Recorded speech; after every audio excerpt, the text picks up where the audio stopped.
security in public key cryptography. Mathematics of asymmetric key cryptography using the prime numbers we are discussing now. When you have the product of two primes, finding these two prime numbers is very hard. This problem is called prime factorization, and finding an algorithm which does it fast is one of the unsolved problems of computer science. So think that you are receiving a product of two primes. The product value you are getting. But what are the two prime numbers who are resulting in this product? This is very complicated problem, and in fact it is unsolved problems of the computer science. What is a prime number? A prime number is divisible by 1 and the number itself. Is 1 prime number? Yes, it is divisible by 1 and the number itself. Second one is, let us assume 2. It is divisible by what numbers? 1 and 2. What about 3? It is divisible by 1 and 3. What about 4? It is divisible by 1, 2 and 4. The definition of prime is indicating that it should be divisible only by 1 and the number itself. But in case of 4, we found that other than 1 and 4, we have got 2 also. Because of that, 4 is not a prime number. Like that, we can continue and check which are prime numbers and which are not. 3 groups of primary integers we can see. When we take a set of the integers, and this set we can actually regroup into 3 positive integers. First one is exactly one divisor, that is number 1. Second one is set of primes, exactly 2 divisors. Then third one is composites, more than 2 divisors. Like that, positive integers can be classified as number 1 and prime numbers and composites. A prime is divisible by 1 and number itself. 2 is a prime number, as is 3, 5, 7, 11, 13, 17 and so on. If you start with 1, then if you go on checking it up, all the numbers from 1, then 2, 3, 4, 5, 6 like that, which one of them is prime number, then 3, 5, 7, 11, 13, 17 and so on we get as prime numbers. They cannot be written as a product of other numbers. For example, 3. What are the products of other numbers? Other numbers in the sense other than 1 and 3. Do you have any other things? Similarly, 5. Other than 1 and 5, do you have any other products that result in the 5 value? So check these positive numbers, then you do not get any. They cannot be written as a product of other positive numbers. There are an infinite number of prime numbers. Additionally, all numbers have exactly 1 prime factorization. When you split that number, what are the factors if you check it up? Then you will be seeing that 1 and 3, you will not be having 1. For example, in case of 3, what are the factors? Then you have got 1 only. In case of 5, what are the factors which result in 5? If you check it, you find that only 1 prime factorization will be there. Now we shall see what is the meaning of prime numbers, co-prime numbers and composite numbers. Please understand that these are very crucial to build our course on public key cryptography.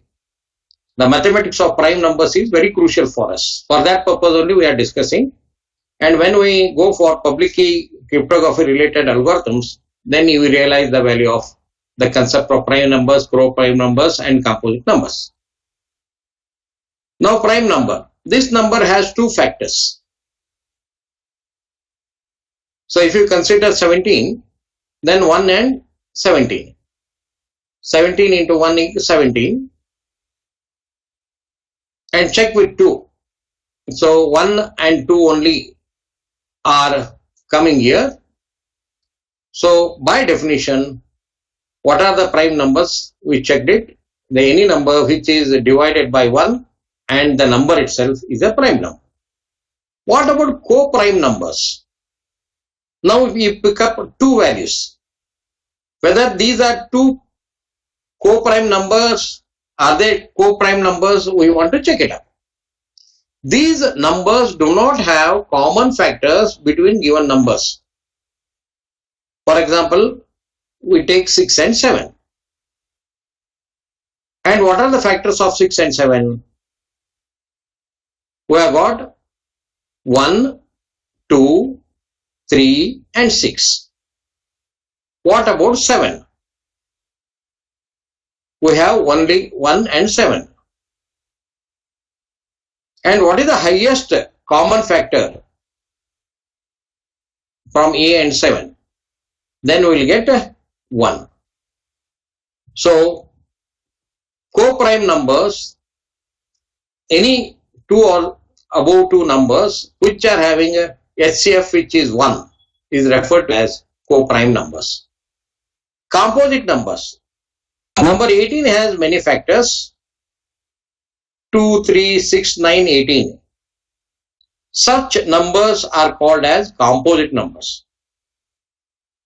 So composite numbers are totally different.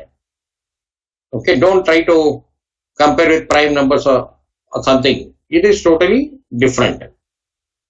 So the composite numbers will be having many factors. So factorization only plays very crucial role in defining them. Consider 6 and 35. So as an example to check whether they are co-prime numbers. Now divisors of 6, if you look at it, 1, 2, 3 and 6. Divisors of 35, we have got 1, 5, 7 and 35. Now what is the highest common factor among 6 and 35? When you compare it, then we have only the value 1 is highest common factor. Thus 6 and 35 are co-prime numbers since HCF of 6 and 35 is equal to 1. Now relative primes are two numbers are relative prime numbers if they don't have any common factors other than 1. Since we know greatest common divisor concept, we can rephrase this as if A and B are relative prime numbers, if we have GCD of A comma B is equal to 1. Example, GCD of 25 and 39 is equal to 1. So 25 and 39 are relative prime numbers. Primality test. A primality test is a test to determine whether or not the given number is prime, as opposed to actually decomposing the number into its constituent prime numbers.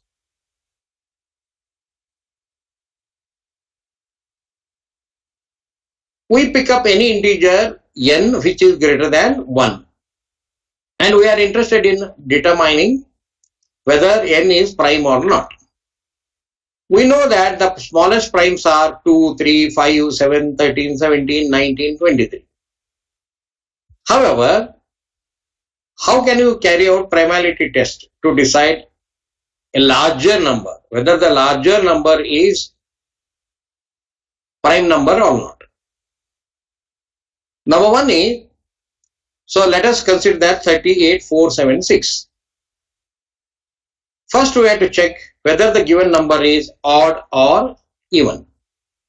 Now 38476 is a even number. Even numbers are not prime numbers. Now let us take the second one, 4359. Now you sum up each of those digits, 4 plus 3 plus 5 plus 9. The sum of these digits is 21. So to be prime number, any integer value should be divisible by 1 and the value itself. But in case of 21, other than 1 and 21, we have got 3, we have got 7 and so on. Because of that, we can easily see that once we add it up 4, 3, 5, 9, and after that, if we find that the summation, whatever number we get, if it is not a prime number, then we decide that 4, 3, 5, 9 is also not a prime number. The given number is not a prime number. Like that we decide. Third type of test. Given a number n, how can we determine if n is a prime? Here what we do is, the answer is that we need to see if the number is divisible by all primes less than square root of n.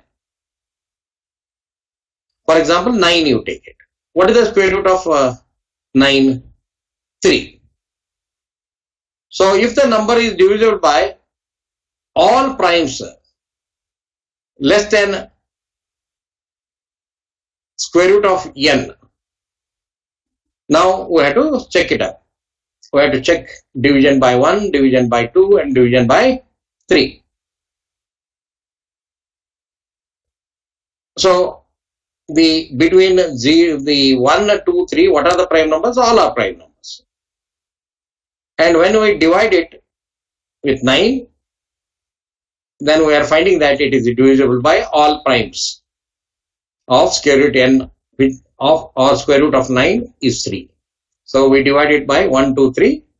Then when you check it up, then what happened? Whether 9 is divided by 1? Yes. 2? No. 3? Yes. Now what happens is, two values can divide it, but the 2, which is the prime number,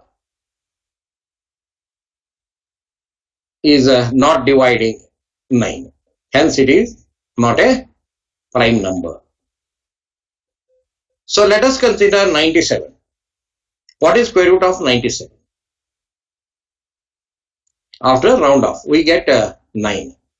The primes less than 9 are 2, 3, 5 and 7. We need to see if 97 is divisible by any of these numbers. It is not. So 97 is a prime. Now you take the floor of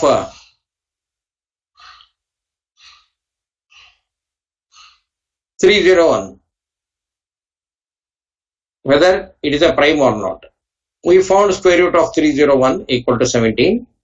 We need to check the number 301 by all the values starting from the 2 up to the value 17. 2, 3, 5, 7, 11, 13 and 17. Prime numbers. Up to 17, whatever prime numbers are coming, that we have to take. And then after checking it, numbers 2, 3 and 5 do not divide 301. But the 7 is dividing it. Therefore, 301 is not a prime. Now, Euler's Phi-Function, that we shall check it up. Euler's Phi-Function is sometimes called the Euler's totient function plays a very important role in cryptography. Phi-1 is equal to 0. There are total 4 rules of Euler's totem function. When you apply this function, the function of 1, that is Euler's phi function of 1 is equal to 0. Then phi p equal to p minus 1 if p is prime. This is the second rule to find the value of Euler's phi function n. Then third one is phi of multiplication of m and n is equal to phi of m into phi of n if m and n are relatively prime. Phi of p raised to e equal to phi raised to e minus p raised to e minus 1 if p is a prime. So these are the 4 rules that are fulfilled by Euler's phi functions. Euler's theorem, the first version, a raised to the Euler's phi function n. So if it is resulting in mod operation of 1 mod n, then we have got first version of Euler's theorem. If a and b are co-prime numbers, then the second version, a raised to k into phi n plus 1 shall be equal to a mod of n. So in case of Euler's theorem, we pick up 2 values, one is a and second one is n.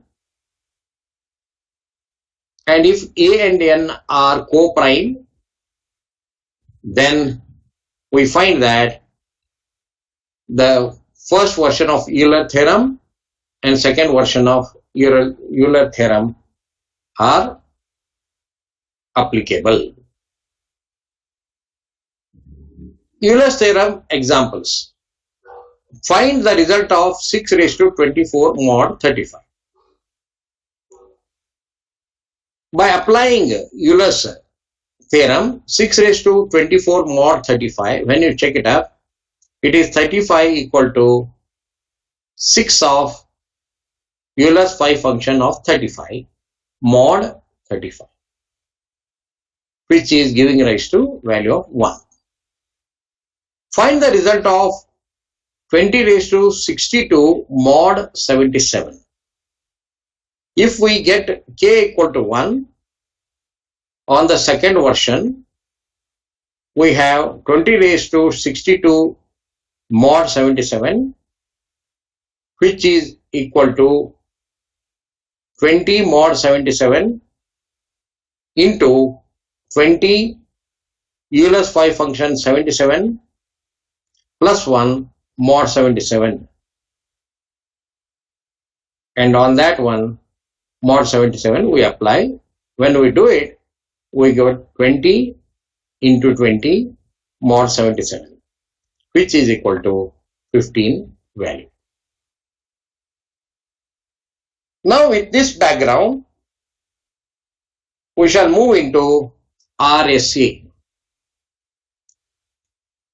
RSA is a scheme that uses public key for encryption messages, a corresponding private key for decryption. RSA stands for Revest, Shamid and Edelman. Those are the 3 people who has given the entire RSA algorithm.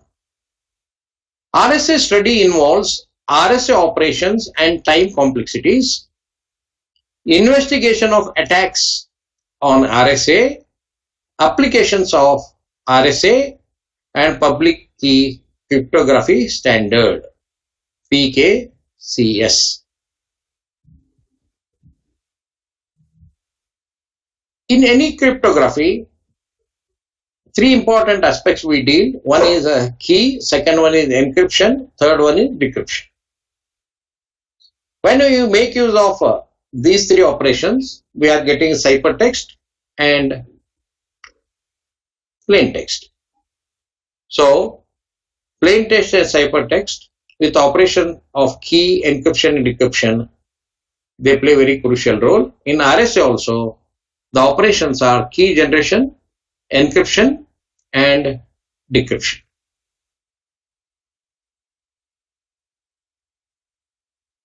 So, key generation, that we shall consider now.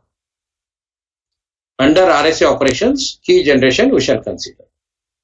Under this, encryption key or public key generation and decryption key or private key generation. So, in case of public key cryptography or asymmetric cryptography, we know that there will be two keys referred to as public key, and which is actually being calculated and transmitted at the time of encryption. And second thing is the private key, which is known to the receiver. He uses that and recovers plain text from the ciphertext. The RSA algorithm for key generation, we have to select two large prime numbers P and Q such that P is not equal to Q. Then we have to multiply them, N equal to P star Q. Then after that, we have to apply Euler's Phi-Function on N value, that is P star Q, which is equal to P minus 1 multiplied by Q minus 1, where phi is Euler's totient function. Then we have to select an integer e such that this integer will be falling between 1 and Euler's totient function phi n, and GCD of this integer e value and Euler's totient function shall be 1. Means e and Euler's totient function n shall be co-primes. Then we calculate d equal to e raised to minus 1 mod of Euler's totient function n. Whatever the Euler's totient function value we have obtained, so e minus 1 we have to apply for that. What is e minus 1? If we are considering 3 as a value, then 1 divided by 3. And what is the mod of that phi n value? That we have to check it. Now public key, once we do this, then public key is involving e value and n value. Private key is d. So we had seen that how we can calculate public key and private key. Then when the message is coming following this key generation of public key and private key, we need to convert the given plain text using encryption to arrive at cipher. So that we are doing C equal to m raised to e, then mod of n on that. M raised to e, we do it, then we perform mod of n. And decryption, which is taking place at the receiver side, is involving m equal to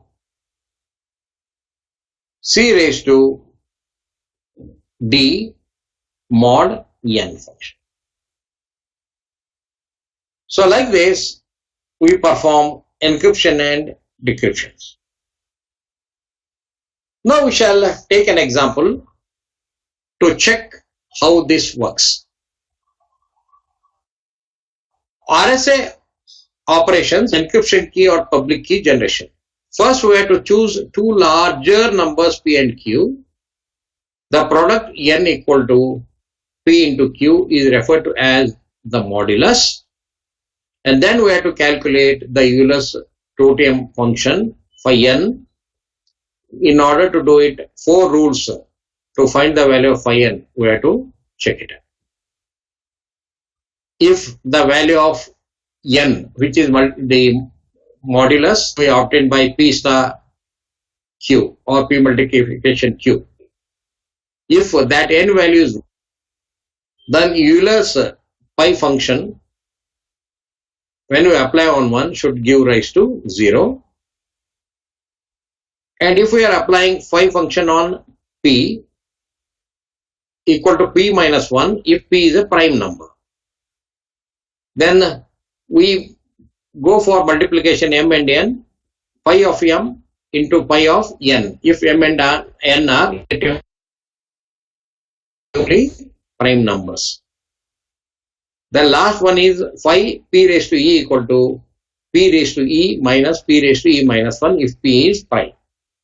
So these are the rules of arriving at Euler's totem function. Now once we choose the p and q value, once they arrive at the product n, then we are interested in choosing an encryption key E such that the GCD of E, Euler's totem function phi n shall be equal to 1. Note the pairs of integers E, n is referred to as public key. In the step 3, we compute the decryption key D equal to e raised to minus 1 mod of phi n. D is also referred to as the private key. Recall that the Euler's phi n is the number of integers between 1 and n minus 1 that are relatively prime to n. Since n equal to p into q, the only integers in this range not relatively prime to n are p, 2p, like that up to q minus 1 into p. So the p value we go on multiplying with another value between this 1, the 2, like that up to q minus 1. And q, 2q, like that up to p minus 1 q. The q value we go on multiplying with 1, then 2, then 3 up to p minus 1. Hence, the Euler's totem function phi n equal to pq minus 1 minus p minus 1 minus within bracket q minus 1 bracket complete equal to p minus 1 is multiplied by q minus 1. The number of bits b used to represent n is referred to as the key size b. So b log 2n, that we are considering as the size of b, means size of b depends on n value, and log 2 we are going to apply it. Now we shall see how this is taking place. Let m be the message or plain text, and we use the modulus of m to denote the length of n. In the naive implementation of RSA, a message is split into multiple blocks, each of size b, except possibly for the last block. If last block is running short of the values, then we have to fill it up, the initial values by 0, followed by whatever values are available in that block. Then for each block mi, we have to calculate corresponding ciphertext ci as ci equal to n fi of mod n. This is what we have to use it. Decryption side, given a block of ciphertext cp, the corresponding plain text is calculated as mi equal to ci raised to d mod n. A block plain text mp is encrypted as ci using the equation 6.1. Will the decryption of ci using 6.2 always return the original plain text? Could two different plain text correspond to the same ciphertext? All these questions we shall address. Now we shall take an example to understand this. Let us suppose that the RSA prime numbers we pick up are p equal to 3 and q equal to 11. If we want to provide higher level of security, then p and q value should be larger. Just for illustration purpose, we are taking p equal to 3 and q equal to 11. Now n equal to p into q means 3 into 11, which is equal to 33. And Euler's Phi-Function n, we know that p minus 1 multiplied by q minus 1. Now which is equal to p minus 1 is 3 minus 1, which gives to 2, and q minus 1, which gives to 10. So we multiply them, and Euler's phi n function we get as 20. Now we have got n value, we have got phi n value. Choose a public key e equal to 3. Now the GCD 3, 20 equal to 1, because when we try to get the public key, then we have to ensure that the GCD of that value, then whatever value we get for Euler's function phi n, Euler's totem function phi n, should always give to 1. Then 3 minus 1 mod 20. So means 1 divided by 3 mod of 20. When you check it, it exists and is 7. So the private key equal to, D equal to 70. The key size is 6. Minimum number of bits used to represent n value. So the n value is 33. And when we convert into digital representation, what is the minimum block size? When we check it up, then we can find that the 6 minimum numbers of bits are used to represent n. Now we convert into block size of b.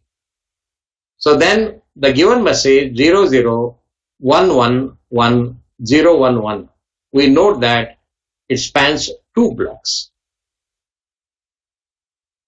The first block is 001110 or 14 in the decimal.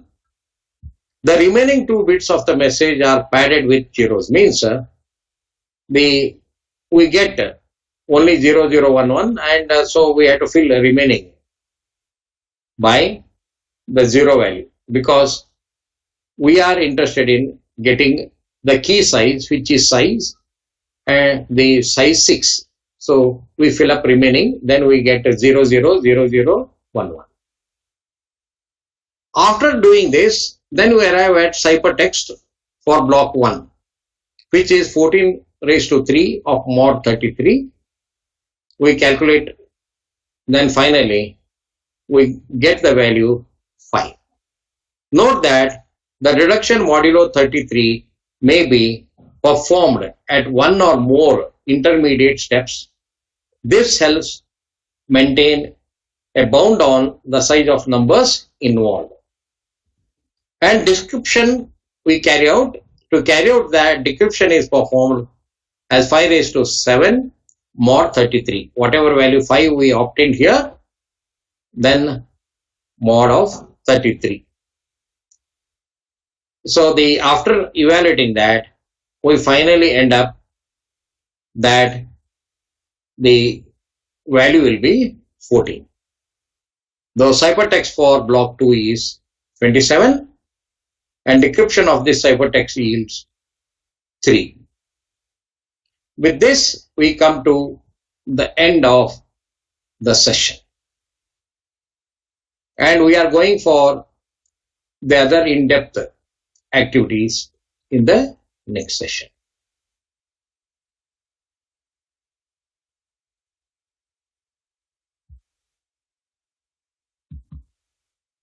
Thank you.